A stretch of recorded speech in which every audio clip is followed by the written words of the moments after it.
Hortxek ekarri dun motxilak mugitu gaitu asko gu. Bueno, ¿se me escucha? Sí, creo que ya estoy. Bueno, pues vamos a empezar. Ongi etorri guztioi eta eskerrik asko hemen egoteagatik. Bienvenidas y bienvenidos al segundo encuentro sobre acogimiento familiar especializado en Guipúzcoa. Lo primero queremos agradecer a los invitados de lujo que tenemos hoy aquí que hayan querido participar, así que eskerrik asko, Zuiere, Jorge, Elena y José Mari, gracias por vuestra disponibilidad y vuestra presencia. Cada uno de ellos hará su intervención en unos 20 minutos aproximadamente y después pasaremos a la ronda de preguntas. Sabemos que posiblemente pues, no dé tiempo a contestar todas las que salgan en el chat, así que los ponentes han ofrecido a contestarlas en diferido. Es decir, que una vez que acabemos les pasaremos a ellos las preguntas y las contestarán en un vídeo que adjuntaremos a la grabación de esta sesión y después lo subiremos todo junto a YouTube.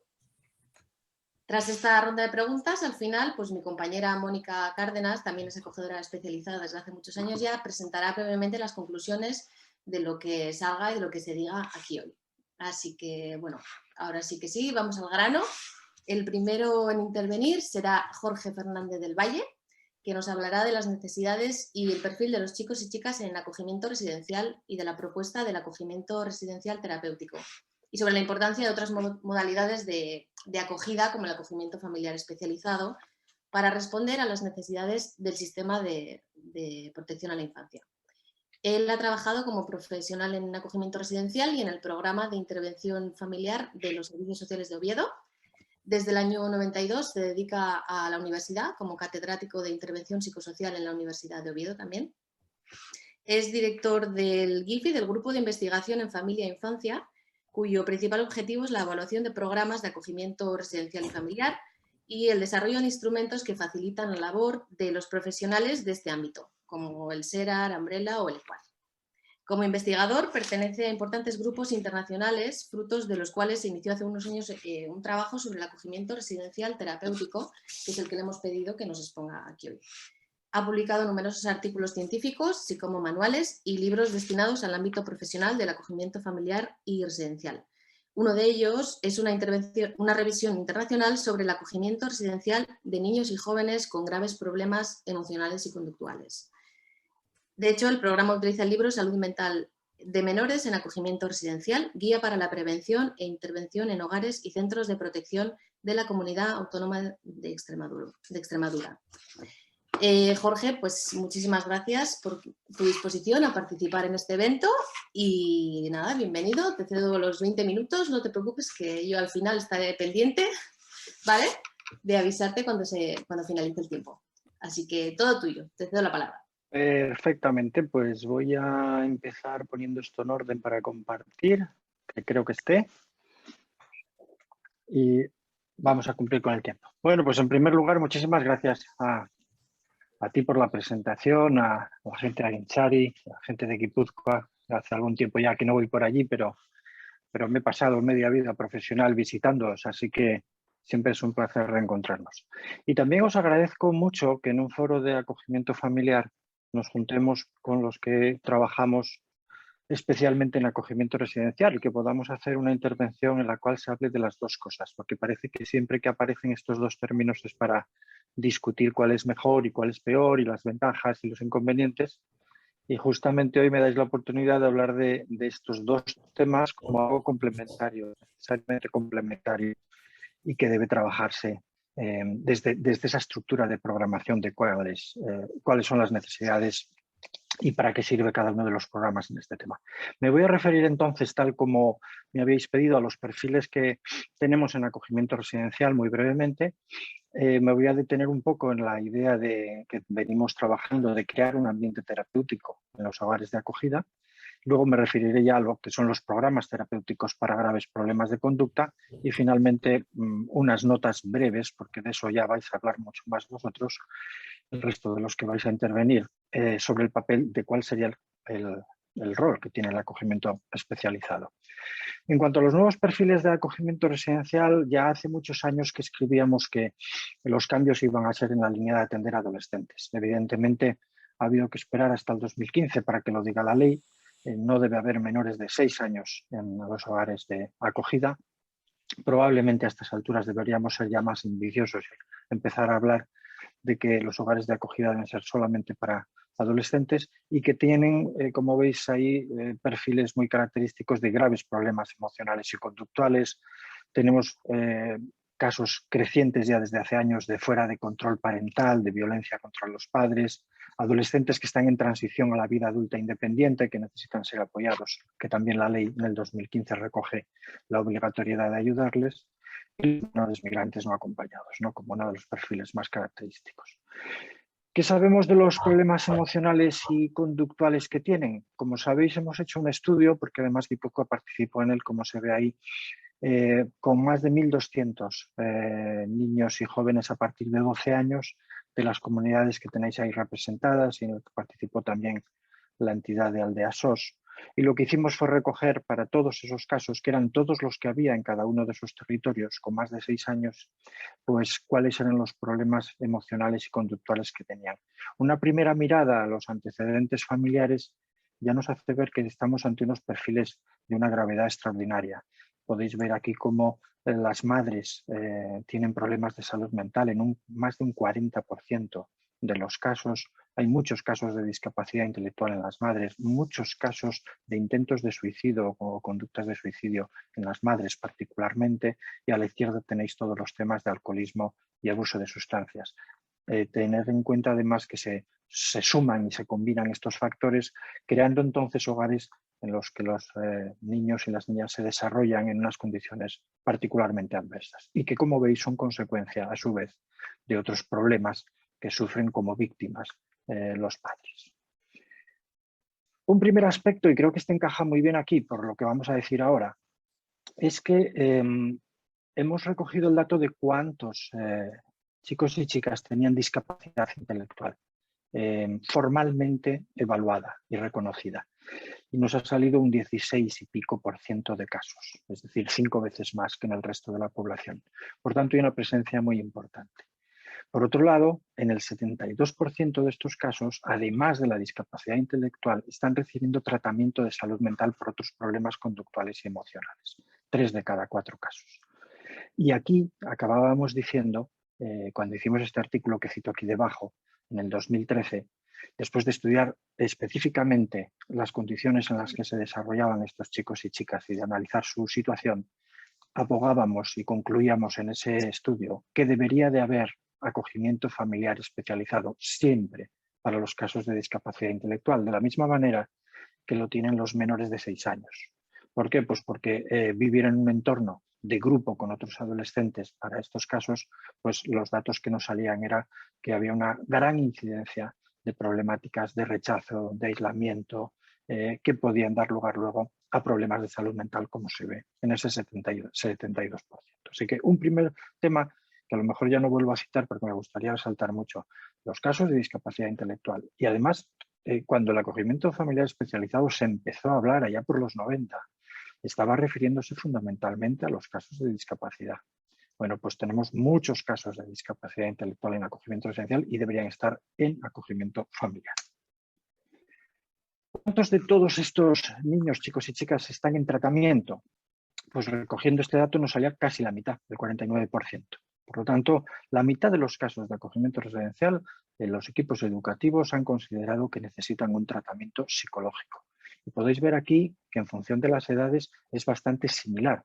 La mitad de 15 a 18, la mitad de 12 a 14, de 9 a 11 y de 6 a 8 años, que son edades en las que muy escasamente se acude a tratamiento psicológico, tenemos una tercera parte. Por tanto, se puede apreciar claramente el perfil de daño psicológico tan importante que tiene esta población. Concluíamos en esto que el acogimiento residencial está atendiendo a los casos más severos de la protección infantil. Lógicamente, esa es una de las grandes diferencias con el acogimiento familiar, ¿no? Los perfiles, cuando son especialmente difíciles, tienen más dificultad en encajar en familias de acogida. Y, por tanto, muchas veces estos niños que tienen problemáticas de este tipo acaban en acogimiento residencial.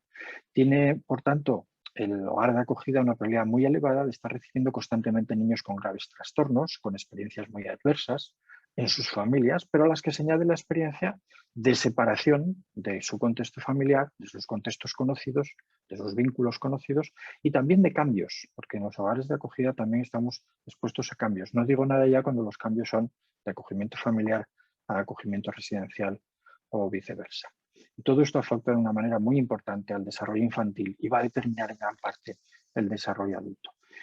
Estas conclusiones nos llevaban a decir que con independencia, no hablo ahora de hogares terapéuticos, hablo de todos los hogares de acogida, precisamente porque estas cifras que acabamos de decir no son de hogares terapéuticos, son de hogares en general. Por lo tanto, si yo tengo que trabajar estos perfiles, debería saber crear un ambiente terapéutico. Es un proyecto socioeducativo donde hay educadores sociales, pero tienen que manejar las claves de lo que son intervenciones terapéuticas. Y aquí convendría diferenciar, y esto se lo he tomado a un colega británico, la diferencia entre lo que es la terapia y lo terapéutico. La terapia es la que aplican los profesionales con sus técnicas cognitivas, conductuales, como quiera que sea. Pero lo terapéutico, que es a lo que nos estamos refiriendo aquí con crear un ambiente, se referiría a todas aquellas intervenciones que rodean a los niños en las cuales a través de determinadas formas de relación, de escucha, orientación, consejo, vinculación, trabajo emocional, pues conseguimos que se sientan mejor, conseguimos avanzar en su bienestar, reducir su malestar y trabajar para que superen esos problemas. Y eso se logra a través de la vida cotidiana y encaja muy bien con el modelo socioeducativo de los hogares de acogida. Y que no es otra cosa que lo que hacéis las familias de acogida, por ahora que estabais comentando en el vídeo y en esa introducción, ¿no? Cómo se les ve crecer, cómo se les ve cambiar, cómo se les ve mejorar. Pues es a través, efectivamente, de esa relación que se va a establecer y a través de la cual conseguimos unos objetivos que no dejan de ser terapéuticos porque son de cambio en el bienestar y en su situación. Esta es la idea que manejaba este célebre libro que me gusta mucho citar porque ya es del año 69, que se titulaba, como vais a ir, Las otras 23 horas. Y se refería a que precisamente no podemos conformarnos con que vayan, como hemos visto muchos de ellos, a consulta terapéutica, que a veces puede ser 1 hora, pero luego quedan 23 horas al día. Y en esas 23 horas al día hay mucho trabajo terapéutico que hacer. Entonces, la terapia tiene 1 hora y lo terapéutico tiene 23 horas, como decía. Aquí tenéis a Jim Whittaker, que es uno de los autores todavía muy en activo y con el cual trabajo habitualmente, y que en esa época ya ponía la atención en cómo trabajar con chicos con graves problemas de conducta. Los marcos de referencia para crear ese ambiente terapéutico no nos vamos a detener en ellos, sencillamente citar que hay muchos elementos que podemos tomar desde la psicopatología del desarrollo, la teoría del apego, el enfoque basado en el trauma, la resiliencia, la intervención en crisis como oportunidad cuando surgen conflictos. Bueno, todo esto que hemos tratado de ir desarrollándolo en el manual que antes veíamos en la presentación que puso mi presentadora. Aparecían 2 libros, uno de ellos era el de la trabajo en salud mental en la Junta de Extremadura, que es ya del año 2009, pero en el cual, si os interesa, lo tenéis en internet para bajarlo y podríais ver un poco cómo desarrollamos esas ideas. Y luego estaría el tema del acogimiento residencial terapéutico, que ya es un tipo de acogimiento residencial enormemente específico.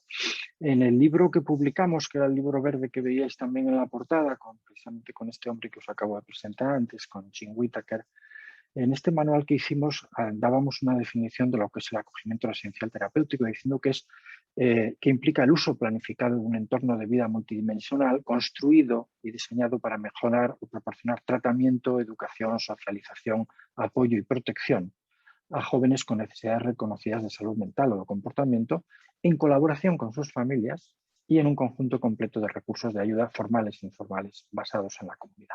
Por lo tanto, no son programas aislados, no son programas necesariamente cerrados, sino programas complejos, por eso se emplea ahí la palabra multidimensional arriba.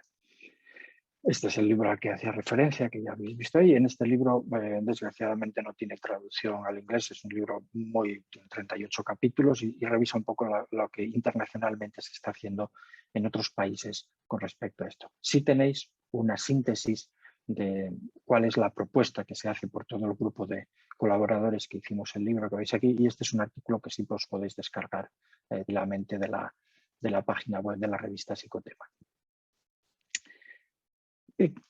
¿Cuáles son las claves de los programas especializados terapéuticos? Pues garantizar la seguridad y el buen trato por encima de todo y en primer lugar.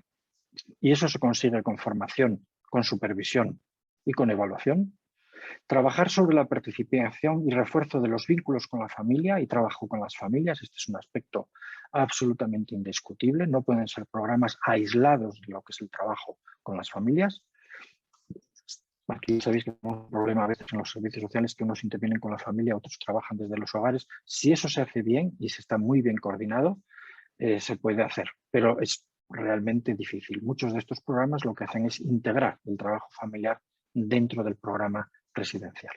Intervención integrando recursos de la comunidad, escolares, de ocio, de lo que sea, basado en modelos de trabajo científicamente validados, es decir, hay que demostrar que las cosas funcionan para ponerlas en marcha. Y en este caso, trabajando con problemáticas tan difíciles, más aún. Una temporalidad muy claramente limitada, porque es una intervención terapéutica y si no funciona, no funciona. No se puede estar en un centro de carácter terapéutico durante 2 o 3 años pretendiendo que se está haciendo una intervención terapéutica. Y donde el personal tiene que estar, lógicamente, especializado. Y con eso, pues, voy llegando al final de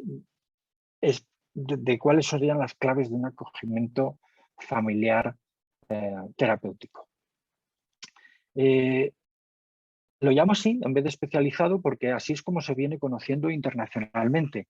Hay un modelo que es muy antiguo, como veis ahí, tiene más de 40 años de funcionamiento, que es el modelo de acogimiento familiar terapéutico multidimensional de Oregón, de Estados Unidos, que comenzó en aquellos años haciendo acogimientos familiares nada menos que de adolescentes que tenían medidas penales, es decir, que no estaban en el sistema de protección, sino en el sistema de cumplimiento por haber cometido delitos o infracciones. Y entonces fue desarrollando este tipo de acogimientos con un fuerte entrenamiento, con un modelo de trabajo muy bien establecido, muy bien protocolizado, y posteriormente ya empezaron a trabajar también en los ámbitos de la protección. Este modelo, el modelo de Oregón, se está implantando, se ha implantado ya hace muchos años en muchos países de Europa, en los países nórdicos, en Gran Bretaña, en Centro Europa. Hasta donde yo sé, no ha aterrizado nunca en España. Pero quiero decir con esto que no es una utopía ni una gran novedad hablar de acogimientos familiares que se especializan en trabajar con adolescentes con importantes problemas de conducta. Uno de los modelos que se ha desarrollado más en los últimos años también en Estados Unidos es el Family Teaching, que es de la organización Boys Town, la ciudad de los muchachos, que es muy conocida por lo demás, ¿no? Y que tiene también este mismo modelo de trabajar en acogimiento familiar, pero muy arropado, tanto uno como otro modelo. Como veis debajo pongo, el acogimiento se integra en un programa con equipos de apoyo de alta intensidad. Bueno, esta es la clave. Yo diría que el acogimiento familiar en general, ¿no? Es decir, el soporte y el apoyo que se le da. Guipúzcoa creo que es un ejemplo de buena práctica en este sentido porque siempre ha tenido unos equipos muy fuertes de apoyo al acogimiento familiar. Son muchos los profesionales que dedican al apoyo de las familias de acogida. Y esa es la clave de por qué en otros sitios no funciona el acogimiento familiar.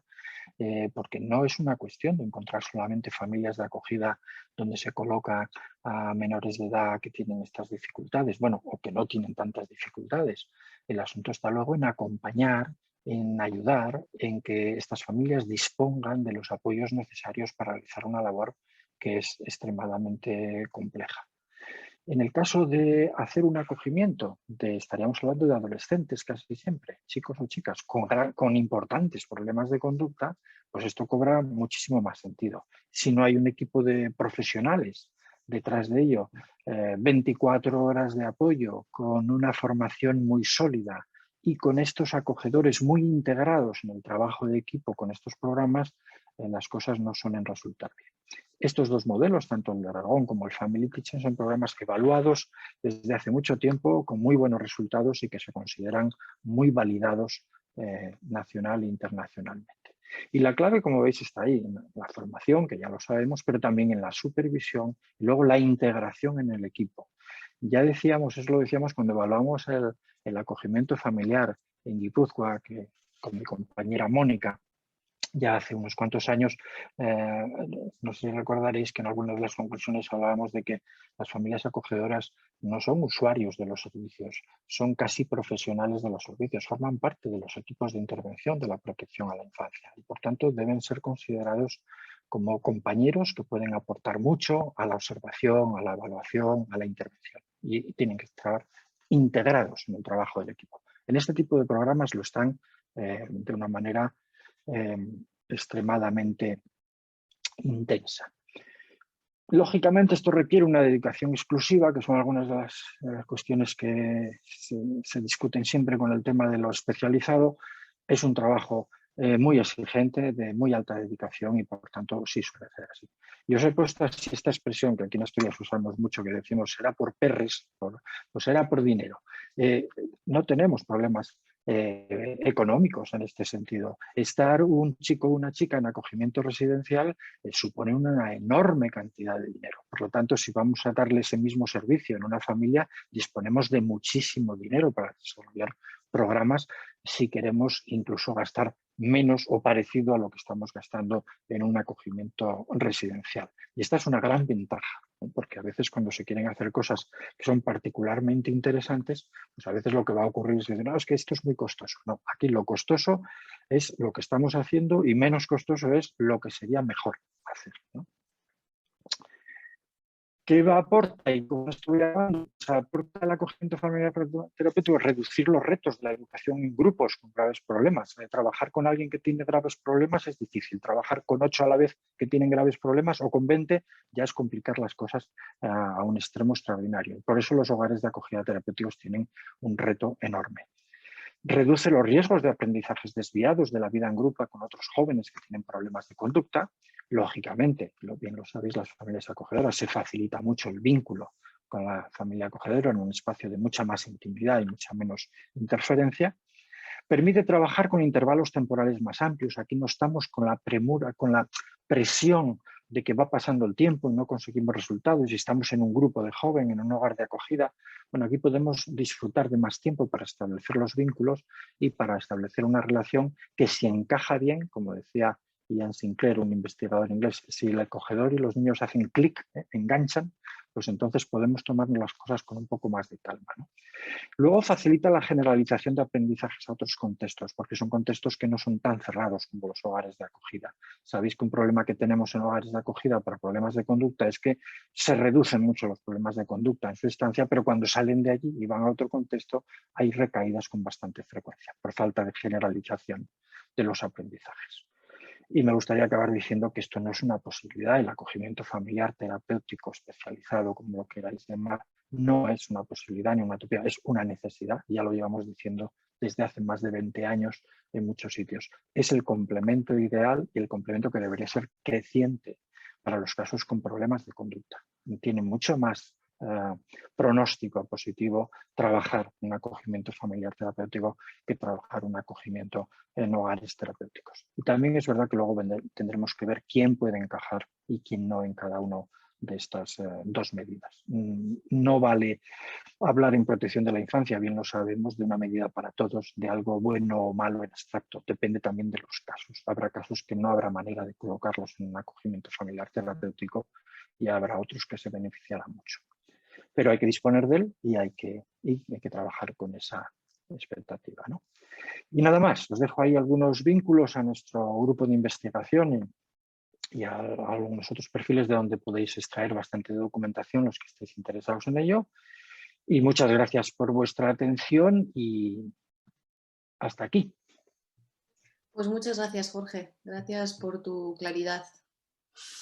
Luego vuelvo a ti, ¿vale? En la ronda de preguntas. Ahora Sí. vamos con Elena Ayarza Elorriaga, que presentará la visión que tiene la Oficina de Infancia y Adolescencia del Ararteko del acogimiento familiar, del acogimiento familiar en los 3 territorios históricos, la realidad del sistema de protección en Euskadi, las necesidades que observan y hasta dónde las actuales medidas de protección pueden responder. También desde su punto de vista nos dará algunas sugerencias siguiendo lo que dice el decreto para que los acogimientos especializados respondan adecuadamente. Ella es licenciada en Psicología con posgrado en Recursos Humanos y Salud Laboral. En el 86 inicia una trayectoria profesional en el ámbito de la intervención socioeducativa, el desarrollo comunitario y la inserción sociolaboral de personas en situación de riesgo. En el periodo 2008-2009 fue directora de Bienestar Social del Gobierno vasco, justo en ese momento cuando se aprueba... Sí, perdón, se me había ido la imagen. Es justo en ese momento cuando se aprueba la Ley Vasca de Servicios Sociales. Desde el 2010 es responsable de la Oficina de la Infancia y Adolescencia del Ararteko. Ongi etorri, Elena, te cedo el turno de palabra y bueno, a ti también, pues muchas gracias por estar aquí. Arratsaldeon y muchas gracias por permitirme compartir con todos vosotros este momento.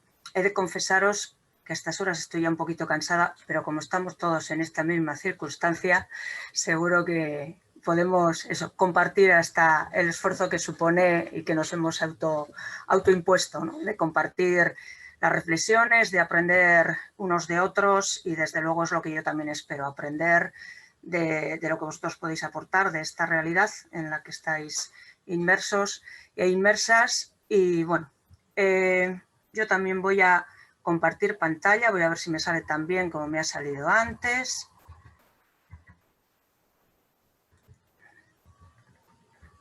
Creo que ya estáis viendo, ¿sí? Sí, se ve, Elena. Sí, ahora estáis viendo ya la presentación, ¿sí? Vale. Bueno, yo recibía, como bien Melanie ha dicho en la presentación, una encomienda con dos cuestiones fundamentales. Por una parte, se me proponía compartir con vosotros la información que nosotros disponemos en relación con los niños, niñas y adolescentes que están siendo atendidos por el sistema de protección y desde ahí poder visibilizar quizá o cuantificar también cuántos son estos niños y niñas y adolescentes, si están en acogimiento residencial, si están en acogimiento familiar, etcétera. Bueno, estas cosas de los números siempre me ha parecido que lo mejor es poner unos gráficos que nos dan así una imagen, porque como no nos tenemos que llevar a casa a nadie si son 6.000 o 5.959, ayudan quizá un poquito a llevarnos esa foto, ¿vale? Y contar con esos datos a modo de contexto donde poder seguir profundizando en este tema. Bien, el primer gráfico que os he recogido es el número de niños, niñas y adolescentes que estaban siendo atendidos en el 31 de diciembre de 2020 por los servicios sociales forales para infancia en desprotección. Remarco lo de forales porque, como bien sabéis, hay una intervención previa por parte de los servicios sociales municipales y que forman parte también de este sistema de protección. Efectivamente, los servicios sociales municipales es la puerta de entrada a todo el sistema de servicios sociales y además va a intervenir, o a ellos les va a tocar intervenir cuando la situación de desprotección esté todavía en un riesgo de desprotección leve o moderado, cuando la cosa no esté tan peliaguda, ¿vale? Con esto lo que quiero decir es que los datos que yo estoy ofreciendo aquí se referirían a los casos más graves de desprotección, de riesgo de desprotección más grave o de desamparo, y además en la mayoría de ellos en los que ya se ha dictado una medida de separación de sus familias biológicas, de sus progenitores, y en un porcentaje muy alto son tutelados por la administración, ¿vale? No están en estos números esos otros niños, niñas y adolescentes o familias con niños, niñas y adolescentes que por encontrarte en esta situación de menor riesgo tienen una intervención municipal. Vale. Dicho esto, bueno, las rayitas que veis ahí, el azul es el acumulado de la comunidad autónoma vasca. Guipúzcoa señalaría que el 31 de diciembre de 2020, insisto, tendría expediente abierto que con que alcanzaría o que competiría a 1.452 niños, niñas o adolescentes, ¿vale? En el caso de Vizcaya, 2051, Álava un poquito menos, 1.316. En total, un poquito menos de 5.000 niños, niñas y adolescentes, que a mí me suele gustar también poner otra cifra, y es el porcentaje de niños que tienen una medida de separación. Vamos a tomar que este sea un dato en relación con todos los niños, niñas y adolescentes de la comunidad autónoma. Estamos hablando, bueno, vamos a darle la vuelta. El 99,5% de los niños, niñas y adolescentes, de las personas menores de 18 años de nuestra comunidad, viven con sus familias, ¿vale? Y viven en unas condiciones que a priori son suficientemente buenas, o al menos no hemos detectado todavía, pero bueno, yo creo que con el sistema de detección con el que contamos podríamos decir que este es un dato que a mí me parece muy bonito, interesante y remarcable. El 99,5% viven con sus familias y las familias son competentes. Vale, ¿cuáles son los datos del acogimiento familiar? Bien, ahí si veis, ya teniendo en cuenta que Vizcaya aglutina al 50% de la población de toda la comunidad autónoma, cuando hablamos de acogimiento familiar, empezamos a ver que sobre todo en los últimos años, ya desde hace una década, los números de los niños y niñas... Ay, perdonad, ¿me decís algo? No. Los niños y niñas en acogimiento familiar en Guipúzcoa y en Vizcaya andan ahí en paralelo, ¿vale? Según los datos que las propias diputaciones nos aportaban, como os decía, en Guipúzcoa el 31 de diciembre habría 329 niños o niñas o adolescentes en acogimiento familiar con una medida con una guarda en familia. En acogimiento familiar todavía no estoy ni en el especializado, ¿vale? Solo en acogimiento familiar. En Vizcaya serían 363 y en Álava 97. Si esto lo ponemos en relación, si vemos ahora las cifras de cuántos chicos y chicas de estos, como os decía, que tenían una medida de separación o que estaban tutelados por las diputaciones forales, cuántos están en acogimiento residencial en esta última década, realmente ahí son 12 años, pues vemos que son bastantes más. Por lo menos en el global, ¿vale? 1.401 en el global de la comunidad autónoma. En el caso de Vizcaya, claramente, 801. En el caso de Guipúzcoa, ahora veremos la comparación, estamos en casi 400. Y en Álava 208. De esta gráfica, a mí yo solo quería señalaros, o quizá lo que me podía parecer un poco más llamativo, es este incremento que se produce o que veis a partir del año 2016 y que afecta sobre todo al año 2018, luego cae un poquito en el 19 y más en el 20, en el global de la comunidad autónoma, pero que viene especialmente impulsado o empujado por la situación en Vizcaya. Y aquí os puedo decir que fundamentalmente, o que tiene un componente muy importante vinculado a menores extranjeros, ¿vale? En el último cuatrimestre del 2016, en el 17 con intensidad, en el 18 con muchísima más intensidad, se da una llegada muy importante de menores extranjeros, sí a toda la comunidad autónoma, pero quizá con unos perfiles un poquito distintos.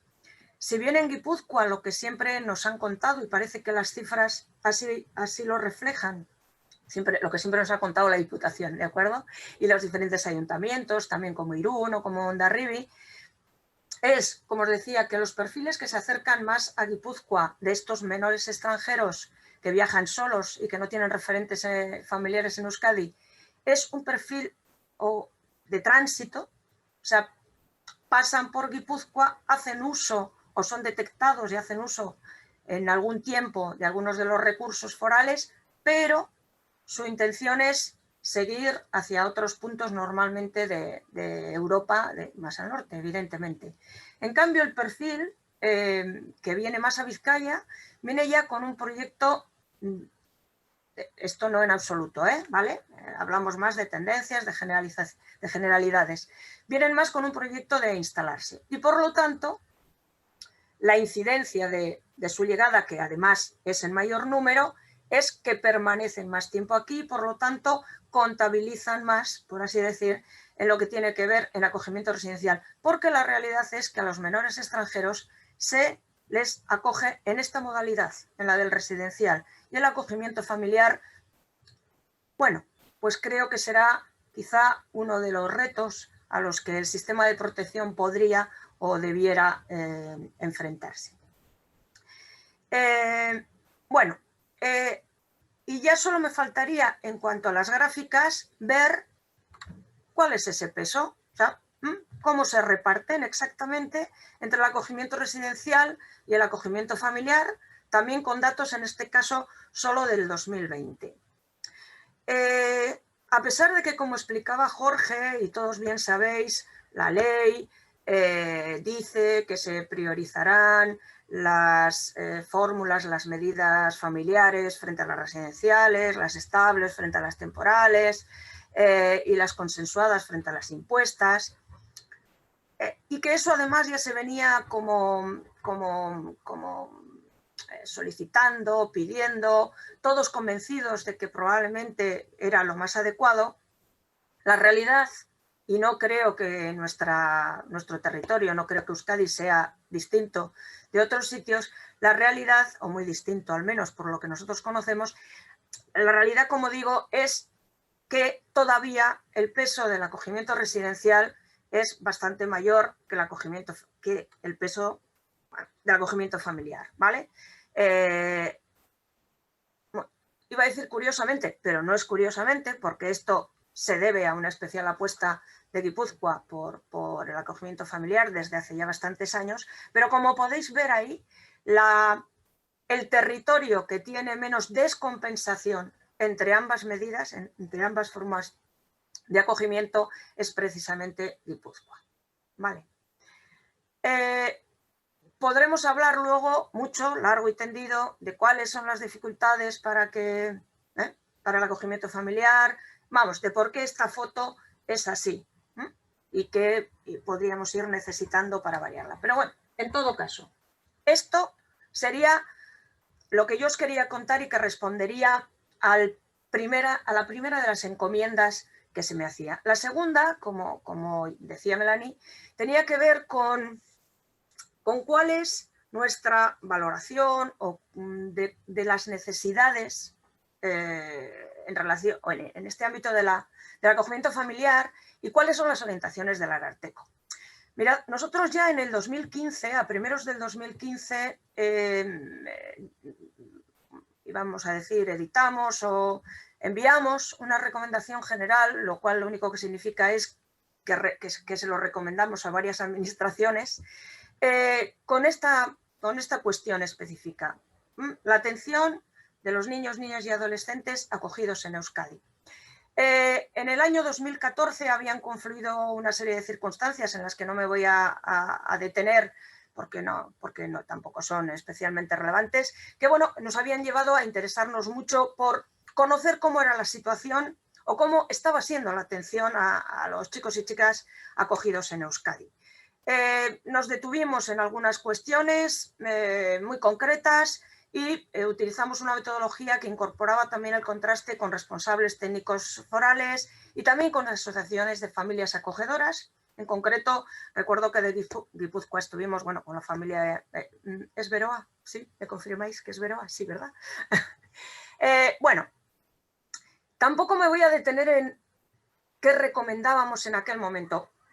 Por una parte, tenéis ahí el link en la recomendación general en esta presentación que me he comprometido a pasaros cuando acabe la jornada, ¿vale? Y podríais verla con todo detalle, pero también por dos cuestiones. Dos cuestiones que yo las vinculaba también un poco a las limitaciones del pronunciamiento, ¿vale?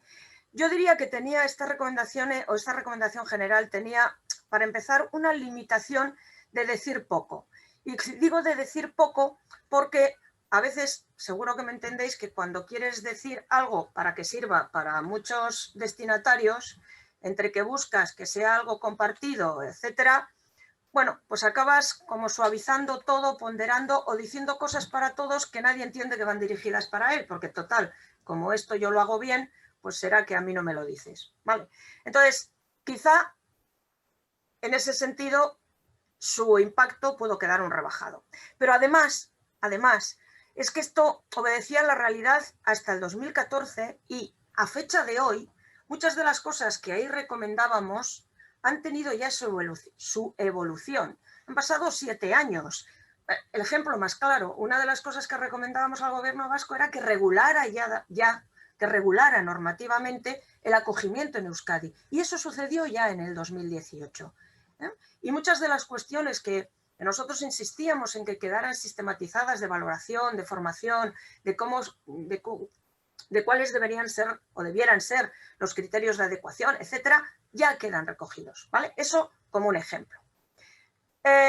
Bueno, también, por supuesto, que en el 2015 aparecen las dos leyes, la Ley Orgánica 8/2015 y la 26/2015, que modifican muchas de las cuestiones del sistema de protección y fundamentalmente de la Ley 196 de protección jurídica del menor. Vale, y me voy a lo fundamental. Y es, vale, y entonces el Ararteko ¿qué orientaciones puede dar? O incluso de aquellas que ya se recogían en aquella recomendación, ¿cuáles entendemos que pueden ser interesantes? Yo, antes de entrar en esas implicaciones, dejadme que me vaya a lo sustancial, a lo radical, por lo menos para una institución como la nuestra, que habla, que piensa y que reflexiona desde los derechos de niños, niñas y adolescentes, ¿vale? Y yéndome a lo radical, me voy a la Convención sobre los Derechos del Niño del 89, que aunque es ya viejita, yo diría que todavía sustenta perfectamente muchas de las cosas que en la siguiente diapositiva os iré enumerando, ¿vale? Mirad, la Convención del 89 supone un cambio de paradigma fundamental respecto a lo que se venía a la concepción de niño que se tenía hasta ese momento. Si hasta entonces el niño estaba visibilizado como un objeto de protección y la Declaración sobre los Derechos del Niño que se había hecho hasta la fecha del 59 ponía el foco en que tenga que estar protegido y cómo debe estar protegido, en el 89 se hace un cambio de paradigma para situar al niño, a los niños y a las niñas como sujetos de derecho.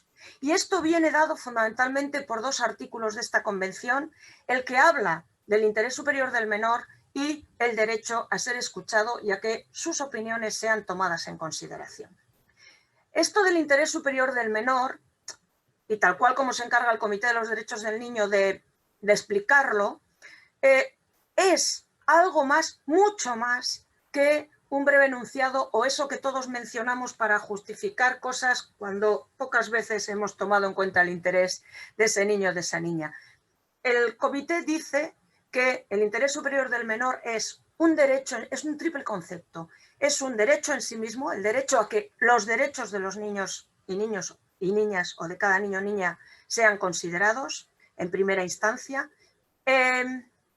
Un principio de interpretación, ¿vale? Cuando confluyen o cuando hay intereses confrontados, el interés superior del niño es el que debe ser priorizado y, aquí quería llegar, una norma de procedimiento que nos debe llevar a valorar cada vez que hay que tomar una decisión sobre un niño o una niña concreta, sobre un grupo de niños o niñas o sobre la infancia y la adolescencia en general, cada vez que hay que tomar una decisión en un ámbito, no solo el de la protección, en un ámbito en el que su vida vaya a ser afectada, y aquí estoy hablando de vivienda, y estoy hablando de urbanismo, y estoy hablando de educación, y estoy hablando de salud, hay que valorar, bueno, evidentemente también estoy hablando de protección, pero habría que valorar cómo va a ser el impacto de esa decisión, los aspectos negativos, en qué va a haber un impacto negativo, en qué va a haber un impacto positivo e intentar minimizar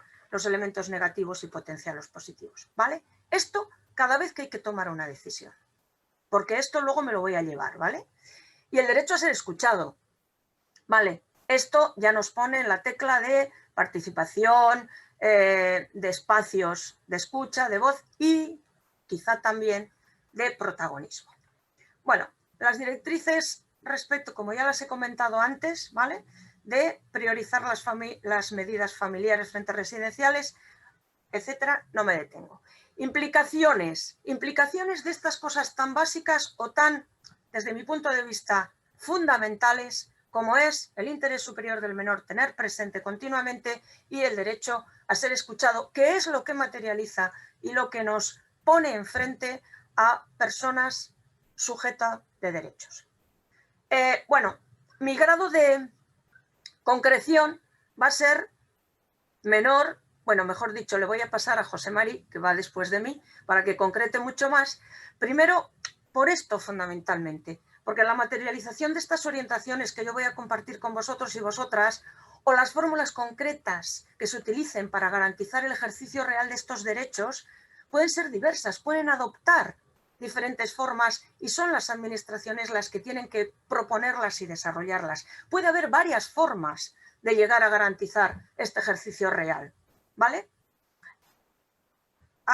Por ello, entonces, cuando hablamos del interés superior del menor, estamos o tenemos que estar hablando, tenemos que tener presente que tenemos que valorar cuáles son las necesidades particulares de cada uno de esos niños y niñas para poder adoptar una respuesta personalizada. Y esto cuando decidimos el tipo de acogimiento más adecuado, la familia más adecuada, el régimen de comunicación y visitas, los tiempos de acoplamiento, esa parte que parece que está más vinculada a las decisiones del propio servicio, ¿vale?, de infancia. También en el plan de intervención personalizado. Ya sé que todos utilizamos un plan de intervención personalizado en el que estamos hablando de Eder, de Marisa o ¿vale?, de cada uno de esos niños y niñas. Pero desde luego tenemos que seguir haciéndolo teniendo también en perspectiva todos los ámbitos de su vida, los apoyos complementarios y también un elemento importante que ya metíamos en la recomendación, la emancipación. Esa etapa después de cuando ya deja de estar tutelado. Vale, pero hablar del interés superior del menor y de la adaptación a las necesidades particulares exige a las administraciones también tener un abanico de servicios de programas. ¿Para qué? Para poder adaptarse mejor a esas particularidades, ¿vale? Igual que tenemos acogimiento residencial y familiar, habrá que diversificar también esos servicios para poder acertar más. Y el último elemento vinculado al interés superior del menor que yo destacaba, tendremos que tener el mejor servicio y que en el caso del acogimiento familiar, bueno, también del otro, evidentemente, los mejores profesionales. Y aquí en profesionales lo ponía entre comillas para coger casi esta idea con la que acababa Jorge, ¿no? Las familias que estáis en... Disculpa, Elena, un par de minutos, ¿vale? Vale, acabo ya. Ya solo me queda el derecho a ser escuchado, ¿vale? Vale, digo que en estos profesionales estáis, ¿vale? Estáis, ¿me entendéis? Perfectamente, digo, solo repito o rescato casi la idea de Jorge. Aquí lo único, yo diría, la importancia de la permanencia de referentes y alerta con las rotaciones de profesionales, igual no tanto de familias, pero sí de profesionales.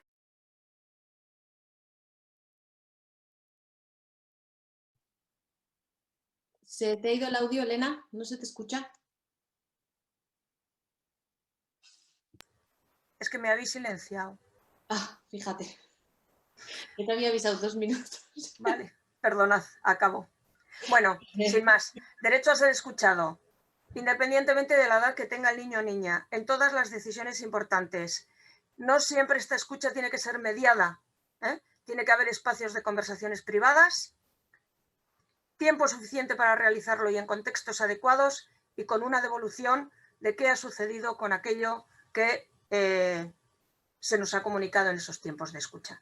Estas implicaciones, como digo, se las paso a José Mari para que las concrete en el trabajo de la Diputación de Guipúzcoa. Gracias y disculpad el retraso. Nada, Elena, gracias a ti. Un gusto escucharte y gracias por la radiografía que nos acabas de hacer de cómo está el acogimiento en Euskadi. Y bueno, vamos a pasar, como decías, a José Mari Lezana, que hará una presentación del recorrido del programa, sus necesidades y dificultades, así como las claves del modelo de intervención que se está desarrollando en este momento. Él es psicólogo de formación, ¿se me escucha? Sí. Con una amplia trayectoria profesional en el sistema de protección a la infancia en Guipúzcoa, habiendo ocupado diferentes puestos, entre los que destaca la jefatura de la SAPI, la sección de acceso a la protección infantil. Desde hace años es el jefe de la sección de acogimiento familiar y adopciones del Departamento de Políticas Sociales de la Diputación Foral de Guipúzcoa. Y bueno, sin duda contamos con la suerte de su gestión y dirección del acogimiento familiar y en concreto del acogimiento familiar especializado, del que es una persona convencida. Así que, José Mari, todo tuyo, 20 minutitos, ¿vale? Muy bien, muchísimas gracias, Melanie. Creo que se me oye bien, ¿verdad? Sí, se te escucha, sí. Muy bien. Bueno, pues voy a ver si comparto también una pequeña presentación que he preparado. Se te oye un poquito bajo, eso sí, no sé si es cosa mía. Sí, antes me han dicho que se me oía bajo y no sé si voy a conseguir que se oiga mejor. ¿Mi presentación ahora? Sí, así, si te pones un poquito más cerca del micro, mejor. ¿Se ve la presentación? La presentación, no. ¿Sigo con la cena? ¿Ella? Un momentito. ¿Podemos una oportunidad de apoyo? No, sí. Voy a ir el micrófono a alguien, no se ve.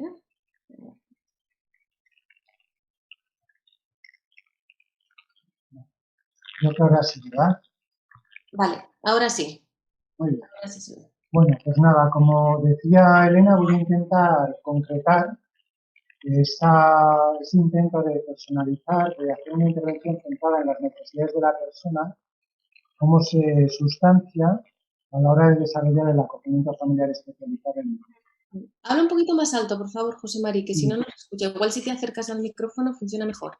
Primero, unos pequeños antecedentes. Este programa empezó en el año 2008. Entonces se llamaba acogimiento familiar profesionalizado, porque era la terminología que existía en la normativa de protección infantil, y surgió como una iniciativa destinada a ofrecer un entorno familiar a niños, niñas y adolescentes que no podían acceder a un acogimiento en familia voluntaria, puesto que presentaban unas características, unas necesidades que hacía que familias voluntarias que en aquel momento se acercaban al acogimiento no estuvieran en condiciones o no se vieran con la capacidad suficiente para poder atender. Fue creciendo poquito a poco hasta llegar a atenderse a 23 niños, niñas y adolescentes de manera simultánea, hasta que en el año 2016 se produjo una crisis derivada por una demanda que presenta la Inspección de Trabajo de la Seguridad Social, en la que cuestiona el formato de contratación que en aquel momento existía para poder llevar a cabo la iniciativa del acogimiento profesional. Esto hace que se pare todo lo que suponen las nuevas incorporaciones al acogimiento familiar de ese programa, hasta que en el año 2017, por suerte, el Tribunal Superior de Justicia del País Vasco emite dos sentencias, una en Álava, en relación con un procedimiento en Álava y otro con un procedimiento en Guipúzcoa, que avala el modelo contractual del acogimiento familiar especializado en Guipúzcoa. Si es necesario, luego explicaremos en qué consistió esta sentencia. Bueno, la situación actual es que en el 2019 se produjo un relevo de la entidad gestora del programa, inicialmente había sido Fundación Eures, y a partir del 2019 pasa a ser Aguinchari, que es una entidad que en la Comunidad Autónoma del País Vasco gestiona un número importante de programas, la mayoría de ellos relacionados con el ámbito de la infancia. El objetivo inicial de este programa era crecer hasta 30 niños y niñas atendidas en los 2 primeros años, pero la aparición de la pandemia, del COVID-19, hace que en los años 2020 y 2021 haya una entrada inferior a la prevista de niños y niñas a este programa. A día de hoy, en octubre de 2021, hay 15 niños, niñas y adolescentes atendidos en el programa de acogimiento familiar especializado en 14 familias. 5 familias están en este momento en proceso de incorporación, con lo cual esperamos llegar a 20 niños y niñas en el programa en los próximos meses. Y tenemos un contrato actualmente que prevé una cobertura de 30 plazas con posibilidades de ampliación si fuéramos capaces de captar más familias durante este tiempo. Dentro de todos los niños y niñas que tenemos orientados a acogimiento familiar en este momento en Guipúzcoa, 57 de ellos están orientados a una familia especializada y 19 a una familia voluntaria. Tal como decía antes Jorge, si fuéramos más ambiciosos y si realmente pensáramos en lo que necesitan los niños y niñas que están separados de sus familias biológicas y fuéramos capaces de ofrecerles la alternativa más adecuada, seguramente serían muchos más los niños que en este momento tenemos en recursos residenciales que deberían estar orientados a acogimiento familiar. Pero ya solo con estos que tenemos aquí señalados estamos hablando de más de 70 niños y niñas que están en espera de una familia de acogimiento. Abriendo un poco el foco, la imagen de lo que hacía Elena para entender cuál es el lugar que ocupa el acogimiento familiar en Guipúzcoa, podemos decir que a día de hoy en Guipúzcoa hay 586 personas menores de edad que están participando en programas de preservación familiar, es decir, que está interviniendo en el ámbito foral con programas socioeducativos, programas psicoterapéuticos, intentando abordar aquellas dificultades graves que presentan sus progenitores, sus personas responsables, para poder atenderles de una manera adecuada, procurando evitar que tengan que ser separados de su entorno familiar. 386 niños, chicos y chicas están en acogimiento residencial y 317 están en acogimiento familiar. De ellos, 302 en familias voluntarias y 15 en familias especializadas.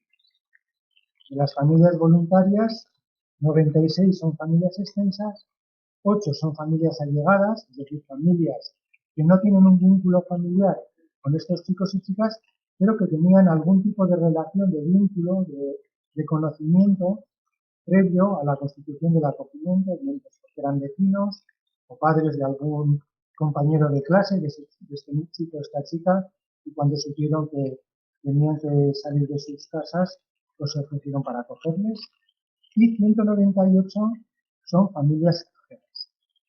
Además de estos 317 chicos y chicas en acogimiento familiar, tenemos 79 jóvenes mayores de edad que conviven con su familia acogedora en lo que llamamos el programa de emancipación, que está dirigido a promover una transición hacia la edad adulta adecuada de estos chicos y chicas que han estado en familias de acogida.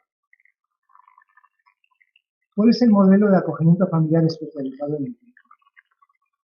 Bueno, podemos decir que, aunque para ser acogedor especializado es necesario contar con una cualificación, experiencia y formación que te acredite para poder cubrir las necesidades de estos chicos y chicas, no buscamos solo estos profesionales para que asuman ellos toda la intervención, sino que nuestra idea dentro de este modelo es que toda la familia, tanto las parejas, cuando las hay, de estos acogedoras especializados, como incluso sus propios hijos e hijas, colaboren para generar ese entorno seguro y terapéutico que van a necesitar los chicos y chicas acogidos. Es verdad que aquel acogedor o acogedora especializado que está identificado dentro del programa va a tener además una dedicación plena al acogimiento. Además, el modelo que desarrollamos cuenta con una formación continuada de las familias, con la idea de que se sigan especializando y vayan desarrollando una capacidad de observación, de intervención, de evaluación del chico o chica acogida que responda adecuadamente a sus necesidades. Es fundamental además contar con un plan de intervención intensivo y estructurado que permita abordar y activar los malestares y trabajarlos de manera dirigida, Sabemos que todos los chicos y chicas que participan en este programa presentan un daño muy importante. Muchos de ellos llevan tiempo recibiendo atención terapéutica, han pasado por distintos tratamientos. En el programa, el propio programa y a través de sus propios recursos, va a generar un contexto terapéutico y va a tratar de tener objetivos muy concretos y va a trabajarlos de manera que ese daño pueda evolucionar y pueda desarrollarse en los recursos resilientes que cada chico o chica tiene entonces. Además, es necesario un seguimiento técnico y este seguimiento técnico también debe ser intensivo porque a través del equipo técnico que apoya y acompaña a las familias de acogida se aportan herramientas diversas para el abordaje de las dificultades de esos procesos. Y esto solo podemos conseguirlo si somos capaces de ofrecer unas condiciones económicas y sociolaborales suficientes para poder desempeñar esa labor con la dedicación necesaria. Antes decía Jorge, y yo se lo agradezco porque nosotros lo creemos igual, que es necesario que haya una exclusividad, una dedicación plena a este acogimiento para que realmente pueda salir adelante. ¿Qué funciones desempeñan las familias de acogida dentro de este programa? Las familias tienen que desarrollar un plan educativo individualizado, estructurado y además llevar a cabo su evaluación con el chico o la chica acogida. Además, forma parte de su función el llevar a cabo una comunicación estructurada y periódica con la familia de origen. Al menos una vez cada 15 días, el acogedor o acogedora especializado se pone en contacto con la familia biológica y le informa de la situación en la que se encuentra ese niño o niña que está en acogimiento, cuál está siendo su evolución, cómo le van las cosas, si ha habido alguna incidencia relevante. Además, tienen que mantener la coordinación con los recursos que intervienen en el caso. Muchas veces va a haber, bueno, pues aparte de la escuela, servicios sanitarios, puede haber una intervención terapéutica, otros profesionales que están interviniendo. La familia tiene que estar en coordinación con esos recursos. Tiene que haber una colaboración continuada con los profesionales que llevan a cabo el seguimiento global del caso para cumplir con los objetivos que se han identificado en ese plan de caso. Elaboran informes sobre la evolución del chico o la chica.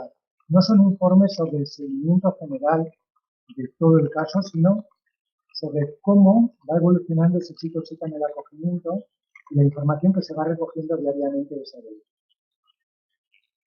Los acogedores y acogedoras especializados además participan en el equipo de todas las familias que se reúnen semanalmente en espacios de reflexión en los que se analiza cómo va la evolución de cada chico y chica en el programa, se habla de elementos organizativos, se plantean iniciativas destinadas a mejorar el programa, se reflexiona sobre distintos aspectos del programa. Y además tienen que ir desarrollando registros diarios sobre la evolución y las necesidades de esos chicos. Por su parte, el equipo técnico, que está formado por 5 profesionales a día de hoy, tiene una serie de funciones, algunas de ellas directamente relacionadas con el seguimiento técnico de los chicos y chicas acogidas y otras que son complementarias a esto y que tienen que ver con el desarrollo del programa. Una de ellas es la difusión y sensibilización para la captación de familias. Continuamente se están remitiendo mails, se utilizan redes sociales como LinkedIn u otras, con la idea de hacer llegar la necesidad de familias de acogida especializadas, explicar en qué consiste el programa y promover el que haya personas que puedan estar interesadas, que se acerquen a conocer el programa e incorporarse. Además, llevan a cabo la valoración psicosocial de las familias que se ofrecen para el acogimiento familiar, evaluando sus competencias técnicas y viendo que acreditan la formación y experiencia necesaria. Les proporcionan la formación complementaria que se requiere para poder ejercer el acogimiento especializado. Identifican qué familia puede ser la más adecuada para cada uno de los niños o niñas que están esperando un acogimiento especializado, es lo que llamamos el proceso de emparejamiento. A partir de que se desarrolla ya el emparejamiento y se decide que un chico o chica va a entrar en una familia especializada, desarrollan la intervención a través de un seguimiento integral de los chicos y chicas que están en las familias de acogida, de las propias familias de acogida y de las familias biológicas, tanto a nivel individual como grupal. Hay intervenciones grupales, tanto con familias especializadas como con los chicos y chicas en acogimiento. A día de hoy no hay intervenciones grupales con las familias biológicas, pero bueno, podría llegar a plantearse en el futuro. Desarrollan la supervisión de visitas, dinamizan las reuniones semanales de organización, formación y contraste de casos, supervisan los planes de intervención y facilitan herramientas de manera continuada con el fin de que las familias puedan desarrollar la observación, evaluación e intervención, siempre buscando el apoyo y la colaboración de estas familias de acogida. Llevan a cabo la gestión de casos, garantizando que esto se hace con transparencia, cercanía y un contacto continuado e intensivo, con intervenciones en el domicilio de la familia de acogida. Contrastan de forma continua con la Diputación Foral de Guipúzcoa cómo se van desarrollando las intervenciones individuales en cada uno de los casos y además cómo es el desarrollo general del programa. Y el objetivo finalmente de este equipo técnico es garantizar que se desarrolla un trabajo terapéutico continuado de colaboración entre técnicos y familias. En este esquema se ve esto de una manera sencilla. Las prestaciones de apoyo y seguimiento, el apoyo a la persona acogedora y a sus familias, y el apoyo a los niños y niñas y adolescentes acogidos de forma individual y grupal, el apoyo a la familia de origen, la supervisión de visitas y también el apoyo ante situaciones de crisis o de emergencia. Si hubiera una situación de crisis que requiere una presencia inmediata por parte de algunos de los técnicos del equipo, se garantiza esa intervención inmediata. La dotación económica del programa, a día de hoy, cuenta con un apartado de costes fijos y otro de costes variables. Los costes fijos son en torno a 300.000 euros al año para la estructura del equipo técnico, que como he dicho antes está formado por 5 profesionales y cubre también otros gastos de equipamiento y de gestión. El alquiler de las oficinas, desplazamientos, material informático, etc. Los costes variables, a su vez, tienen dos partes. Una es la ayuda económica destinada a la cobertura de las necesidades de la persona acogida, que a día de hoy son 1.238,60 euros al mes. Y una segunda parte que es la asignación a la persona acogedora especializada, que se le otorga a través de un contrato CRADE, un contrato de trabajador autónomo económicamente dependiente, que se abona a la entidad gestora, al Minsari, y que el Minsari se encarga de abonar a cada uno de los acogedores y acogedoras. Hay dos tarifas, porque también hay dos cualificaciones para desarrollar el acogimiento familiar especializado. Cuando el acogedor o la acogedora tiene un título universitario, la tarifa está en 114,98 euros día, y cuando el acogedor o acogedora especializado tiene un grado superior de una formación universitaria, es de 104,80 euros día. Durante el periodo del acoplamiento, es decir, desde que se inicia los contactos previos a la constitución del acogimiento, pero no en la convivencia entre el chico, la chica y la familia acogedora, se abona el 50% de esta tarifa. Por último, quiero señalar cuáles son los retos que nosotros identificamos a día de hoy para el desarrollo y la ampliación de este programa. Por una parte está la cobertura, una cobertura que dé respuesta a las necesidades que ya a día de hoy tenemos identificadas. Sabemos que hay dificultades de captación, necesitamos que este programa se conozca más, necesitamos que se visualice su eficacia y la bondad que tiene para poder responder adecuadamente a las necesidades de estos chicos y chicas, y creemos que de esta manera conseguiremos que más personas puedan interesarse y acercarse y finalmente participar en esto. Otro reto es conseguir un respaldo legal a lo que hay, entre comillas, llamado profesionalización de la figura del acogedor o acogedora especializada. Como sabéis, la LOPIDI, la Ley Orgánica para la Prevención de la Violencia contra la Infancia, ha modificado uno de los artículos de la normativa de protección infantil para dar la posibilidad de que En los casos de dedicación exclusiva de los acogedores especializados puedan acceder a una cobertura de la seguridad social. Nosotros creemos que eso no es suficiente, que realmente la acogida especializada es un profesional que tiene que tener una cobertura como cualquier otro trabajador. Por otra parte, uno de los retos que sigue pendiente es conseguir una transición ordenada y tranquila hacia la vida adulta. En nuestro programa cabe la posibilidad de que se haga una prórroga de la estancia en el acogimiento especializado en las mismas condiciones hasta los 19 años y medio, es decir, 18 meses más allá del cumplimiento de la mayoría de edad.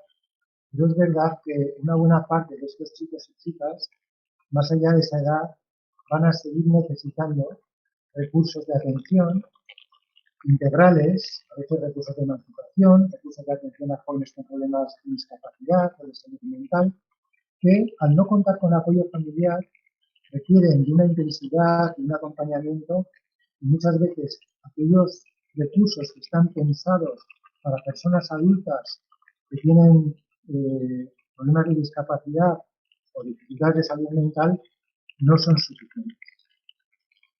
Y por último, Sí, 2 minutos, ¿vale? termino ya. Vale, gracias.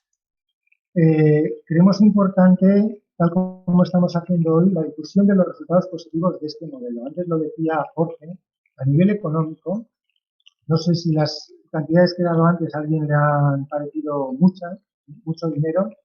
Por supuesto, es mucho menos dinero de lo que cuesta cada uno de estos chicos y chicas en un acogimiento residente. Pero es que además de la bondad a nivel económico, la bondad a nivel de gestión, a nivel técnico, creemos que son aportaciones muy importantes, necesarias para el sistema de protección infantil, y nosotros estamos muy satisfechos de poder contar con este programa. Creemos que queda mucho por hacer, creo que vamos por el buen camino. Y esto es todo lo que quería contar. Pues muchas gracias, José Mari. Gracias por la presentación del programa, que creo que complementa muy bien las otras dos intervenciones. Y ahora, si os parece, entonces vamos a pasar a la ronda de preguntas. Mira, aquí está. Empezamos con la primera pregunta. Me gustaría que los tres la respondieseis en más o menos 1 minuto y medio, ¿vale? Ahí estaré yo, no os preocupéis. Empezaremos, bueno, seguiremos el orden, que empiece Jorge, luego Elena y por último José Mari, ¿vale? La primera pregunta. Las motivaciones de las familias de acogida especializadas deben ser similares a las de las familias de acogida voluntarias. Es decir, una familia en la que uno de sus miembros tenga la formación y experiencia requeridas podría colaborar en esta modalidad de acogida, teniendo principalmente una motivación laboral, de desarrollo profesional, etc. Bien. Jorge, empezamos contigo. Pues el término motivación ahí me parece importante, pero no tan relevante para distinguirlos. Es decir, yo creo que la motivación de ambos tipos de familia es una motivación de ayuda, de ofrecerse para una vinculación, de solidaridad, etcétera, etcétera. Creo que lo que las diferencia es la segunda parte del enunciado de la pregunta, la formación y la disponibilidad. Yo incluso diría más la disponibilidad todavía, es decir, que tienes que hacerte un plan de vida para ser familia especializada, que es muy diferente de la familia voluntaria. Pero la motivación yo creo que es muy parecida. Si se habla de motivación hacia los niños a los que vas a ayudar, si se habla de motivación en el sentido de que me apetece esto para hacer otro plan de vida, etcétera, pues son motivaciones distintas. Pero yo diría la motivación es la misma, te ayuda, y lo que las diferencias es qué posibilidades tienes de implicarte más, de tener mucho más tiempo y de hacer de eso pues otro tipo de vida diferente, ¿no? Yo comparto plenamente la opinión de Jorge, no tendría mucho más que añadir. Sí creo que la motivación puede ser similar, pero las diferencias están en la disponibilidad y en querer hacer de eso tu profesión, teniendo la formación adecuada, lógicamente. Sí, yo, bueno, comparto lo que dicen mis compañeros y esto que ha dicho Elena, o sea, el elemento diferenciador del acogimiento especializado es esa posibilidad que debería ofrecer, de poder ejercer una profesión a la vez que estás teniendo esa función de apoyo, de ayuda y también con el elemento solidario destinado a promover pues, el buen desarrollo del niño o niña.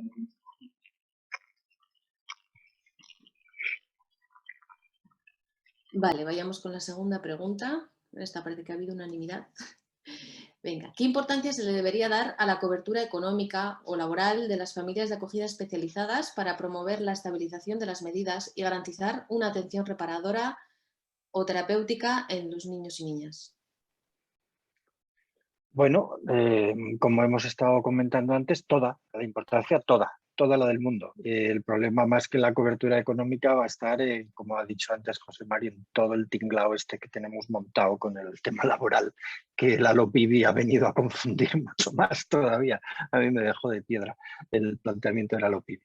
Entonces yo creo que en cuanto a estabilidad es necesario ese apoyo, digamos, esa estabilidad económica y laboral. Lo que no creo es que eso garantice la atención terapéutica, eso es otro asunto distinto. La atención terapéutica la va a garantizar la formación, la supervisión, el desarrollo de esa carrera, vamos a llamarla así, de acogedor familiar, ¿no?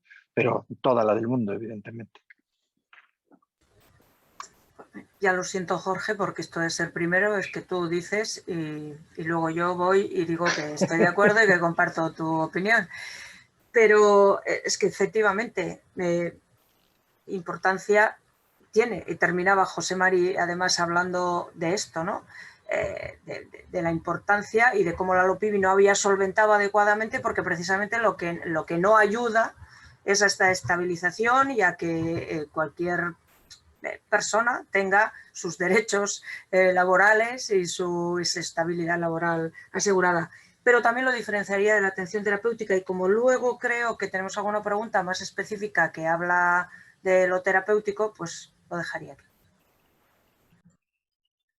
Sí, yo bueno, redundando en lo que habéis dicho y aprovechando que he visto que en el chat se lanzaba una pregunta respecto a qué es lo que dice la LOPIBI sobre la profesionalización del acogimiento especializado, bueno, pues decir que la LOPIBI ha diferenciado en el acogimiento especializado dos formas de dedicación, hablando de dedicación plena y dedicación exclusiva, y ha dejado la posibilidad, que luego tiene que desarrollarse por parte de la Seguridad Social, y que cuando haya una dedicación exclusiva, el acogedor o acogedora que tiene esa dedicación exclusiva vaya a poder acogerse a algún tipo de cobertura de la Seguridad Social de cara a, pues, a tener un respaldo a nivel de cobertura sanitaria, de jubilación, etcétera, que bueno, está por ver cómo será, pero que no habla para nada de la posibilidad, bueno, pues, de tener pues, un respaldo laboral a esa persona.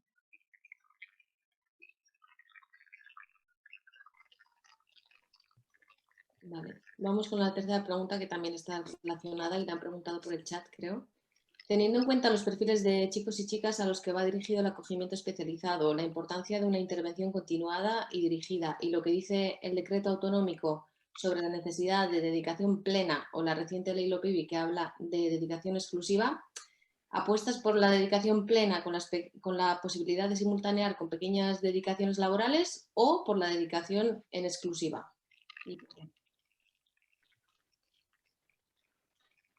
Bueno, pues yo creo que lo hemos estado comentando antes. Este es un programa altamente específico. Yo creo que debería quedar claro que es con una dedicación exclusiva, porque buscar un punto intermedio entre las familias voluntarias y las familias especializadas para decir, bueno, no son ni voluntarias ni especializadas, están ahí en el medio, me parece que no sé qué función podría tener específica que no cubran las otras dos. Particularmente creo que deberías. Y además porque hay que hacer una inversión muy fuerte de equipos, de formación y de trayectoria en las familias acogedoras para ese tipo. De otra manera, yo siempre soy partidario de que si a alguien se le ocurre que tiene una función y puede ser una de ellas, pues que se ponga en marcha y se evalúe y ver si cabe ese recurso intermedio, podríamos decir, ¿no? Pero de mano me resulta un poco difícil de justificar de mano. Bueno, yo también me decanto por la dedicación exclusiva, pero en todo caso, además es que me parece que la formulación del decreto es un tanto difícil o de difícil precisión. Dedicación plena, pero posibilidad simultanear con pequeñas dedicaciones laborales. ¿Hasta dónde? ¿Hasta cuánto? ¿Cuáles son esas? ¿Cuánto tiempo te puede llevar? ¿Cuánto tiempo te va a detraer de esta dedicación fundamental? Porque se entiende que la principal se debe mantener. Es que ¿es posible regular eso?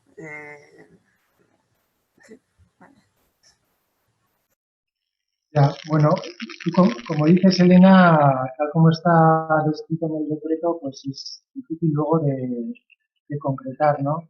En nuestra experiencia, yo creo que a día de hoy todos los acogedores y acogedoras que participan en el programa tienen una dedicación exclusiva al acogimiento.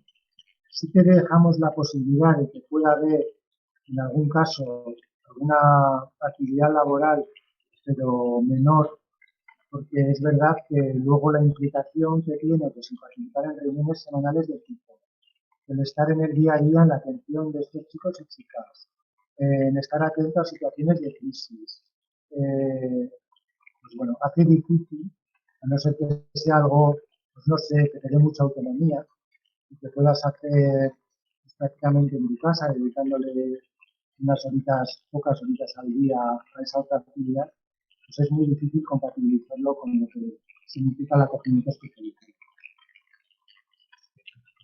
José María, hay una pregunta para ti en el chat. Preguntan, se me acaba de ir. Sí. ¿Podéis concretar el perfil de menores en acogimiento familiar especializado en Guipúzcoa? Bueno, el perfil es el que establece la normativa, ¿no? El decreto de la Comunidad Autónoma del País Vasco identifica una serie de perfiles que tienen que ver con necesidades especiales relacionadas con la salud, discapacidad, problemas de desarrollo, problemas conductuales. La propia edad, por encima de 7 años, se entiende que es también una situación que podría ser factible para un acogimiento especializado. Grupos de hermanos, cuando hay un grupo de hermanos que no tienen una familia voluntaria disponible, pues podrían ser candidatos a un acogimiento especializado. Nosotros a día de hoy en Guipúzcoa, el perfil de niños y niñas y adolescentes que están en el programa, pues cumplen con este abanico de perfiles. La mayoría de ellos, diría, tienen algún tipo de discapacidad. Gracias, José María. Vamos a por la última pregunta, creo yo, también para que la contestéis los tres. ¿Qué nivel de autonomía deberían tener las familias que participan en el programa para llevar adelante su función? ¿Qué funciones, aparte de las sugeridas, debería exigírseles? Bueno, yo creo que con el listado que nos ha dado José Mari, se me ocurren pocas cosas más que se puedan añadir. De las fundamentales creo que están muy bien recogidas. Pero el tema de la autonomía sí que es una interesante discusión. En un programa tan específico como este hay unos cauces, unos marcos y unos procedimientos que sujetan mucho más lo que las familias acogedoras hacen o dejan de hacer con los acogidos. Porque, bueno, porque hay unos planes muy minuciosos, porque estamos enfrentando situaciones que son complejas de atender y en ese sentido los objetivos que se marcan, las estrategias y las actividades marcan mucho el trabajo de las familias. Dicho eso, como se desarrolla en el espacio de la vida cotidiana y de la vida familiar, hay un margen de autonomía muy grande en muchos ámbitos, ¿no? Pero sí es verdad que viene muy marcado el plan de intervención de cada caso por las necesidades especiales que tienen todos estos niños, niñas y adolescentes. Yo, si os soy sincera, no sabía muy bien cómo responder a esto y probablemente tenga que ver mucho, bueno, más allá, como decía Jorge, de lo que ha planteado José Mari como las funciones sugeridas. Tampoco conozco tan al detalle cuál es el funcionamiento y vuestra realidad como para poder atreverme a ir más allá. El margen de autonomía entiendo que puede ser amplio, precisamente por eso, porque se desarrolla en el marco de vida cotidiana, ¿no? Pero efectivamente los planes de caso, y nosotros que hemos tenido la oportunidad de conocer los planos de caso de Guipúzcoa, que son, vamos, detallados, pormenorizados, exhaustivos, ahí se plantean muchos elementos, o sea, están ya tasados muchos elementos, ¿no? No sabría cómo responder así concretamente o tajantemente al nivel de autonomía, más allá de esta generalidad. Sí, bueno, nuestra experiencia, efectivamente, como dice Jorge, el hecho de que estos chicos y chicas presenten unas necesidades muy específicas requiere que haya una planificación muy orientada, muy centrada, muy estructurada, y en esto el equipo técnico que acompaña a las familias especializadas tiene una parte, ¿no?, en el diseño y en el desarrollo de esos objetivos y de las estrategias o de las herramientas a utilizar para poder mejorar la situación de estos chicos y chicas. Por eso, bueno, pues hay, digamos, un marco de referencia que estas familias tienen que cumplir, no es una autonomía plena. Es verdad que se procura hacer de manera conjunta y teniendo en cuenta que en el día a día quien ve al niño o la niña y quien le conoce más en detalles la propia familia, pues por supuesto hay que escucharles y hay que tener en cuenta su opinión y sus aportaciones. Pero el grado de autonomía está limitado precisamente por eso, ¿no?, por lo que el equipo técnico también en el plan de caso identifica como necesidad, como objetivo a desarrollar y como estrategia de trabajo.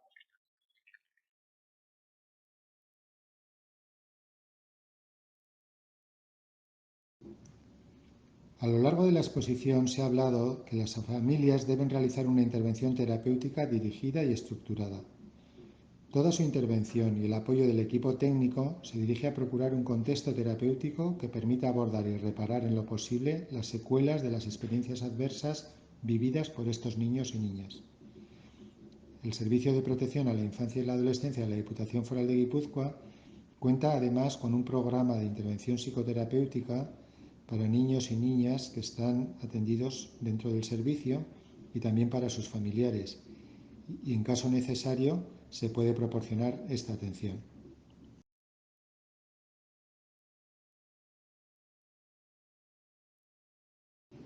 Las competencias parentales para el acogimiento familiar especializados se evalúan con una metodología similar a la empleada en los casos de acogimiento voluntario, con la pasación de pruebas como el CUIDA y entrevistas estructuradas donde se abordan los elementos que componen las capacidades parentales.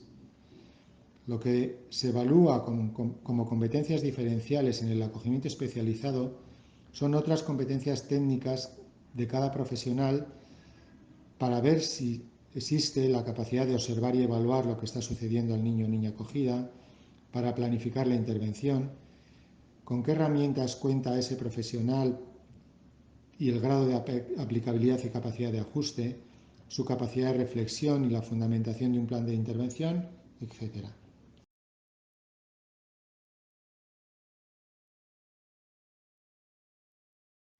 En la actualidad, en el grupo que tenemos, hay familias de acogida que han realizado diferentes acogimientos desde el inicio del programa. Hay familias que se lo plantean como una opción laboral hasta su jubilación y otras se lo plantean como una participación única. Todas las opciones son bienvenidas para los chicos y chicas que están a la espera. Pues muchas gracias a los tres. Vamos a tener que dejar aquí la ronda de preguntas ya por cuestiones de tiempo. Y ahora le voy a dar la palabra a Mónica Cárdenas. A ver, ¿estás por ahí? Ella es acogedora especializada también y nos va a presentar unas pequeñas conclusiones de todo lo que se ha dicho aquí hoy, que podríamos seguir muchas horas de conversación. A ver, Mónica, cuando quieras.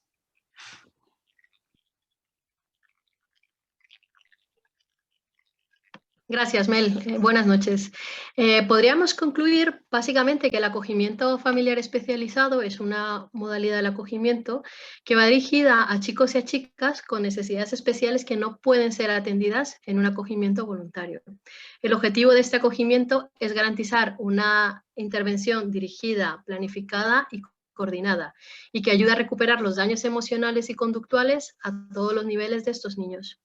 Se persigue un cambio terapéutico a través de la vida cotidiana, una planificación de la intervención compartida entre profesionales, las familias y un seguimiento intensivo. En cuanto a las condiciones laborales, el acogimiento especializado requiere que las condiciones laborales económicas sean adecuadas y suficientes, ya que esto permite que el acogedor esté tranquilo en el desarrollo de sus funciones que le plantea desde el programa y pueda darle también una estabilidad a largo plazo en el tiempo. Es importante también destacar que el acogimiento familiar especializado es una modalidad compleja porque requiere una planificación de la vida familiar, requiere unas competencias técnicas y la importancia de que las familias dispongan de un acompañamiento y formación a lo largo de todo el acogimiento. Podríamos rescatar lo que han dicho hoy, por ejemplo, que el acogimiento especializado sería como lo terapéutico. ¿Qué quiere decir? Que no es una posibilidad, es una necesidad. Es algo básico que el acogedor que tenga una dedicación plena y que la familia en general toda se pueda unir y que trabaje conjuntamente para ayudar a estos menores a salir adelante. También es importante aquí la intervención de la familia biológica. ¿Para qué? Porque en un principio, en un proceso que requiere una reparación, la familia biológica tiene también algo que decir, ¿no? Algo que ayudar para intentar reparar este daño. Si no, no estaría completo la reparación. En las visitas sería un espacio clave para que esta reparación se pueda dar. Por último, decir que el modelo de la Diputación Foral de Guipúzcoa está vigente desde el año 2008, ha mostrado su potencialidad y su pertinencia y sigue siendo una apuesta que convence a las familias, a los profesionales y a la Diputación. Básicamente sería eso. Pues muchas gracias. Gracias a ti, Mónica. Bueno, gracias a todos los asistentes, a Elena, Jorge y José Mari especialmente. Y nada, tenemos que dejarlo aquí por hoy. Recordad que en febrero estará el tercer encuentro del acogimiento especializado. Y nada, pues muchísimas gracias a todos. Porrotxek ekarri dun motxilak, mugitu gaitu asko gu, baina izatez munduan bada, 11 motxila modu. Bere motxilan sartu genuen, guk bai sapaita bai zoru, ta maitasunez eta jakintzaz, betetzen 11 ordu. Ta argi dago motxila hori, berekin eramango du, baina ez diogu guk ari eman, elkarri eman diogu. Baina ez diogu guk ari eman, elkarri eman diogu.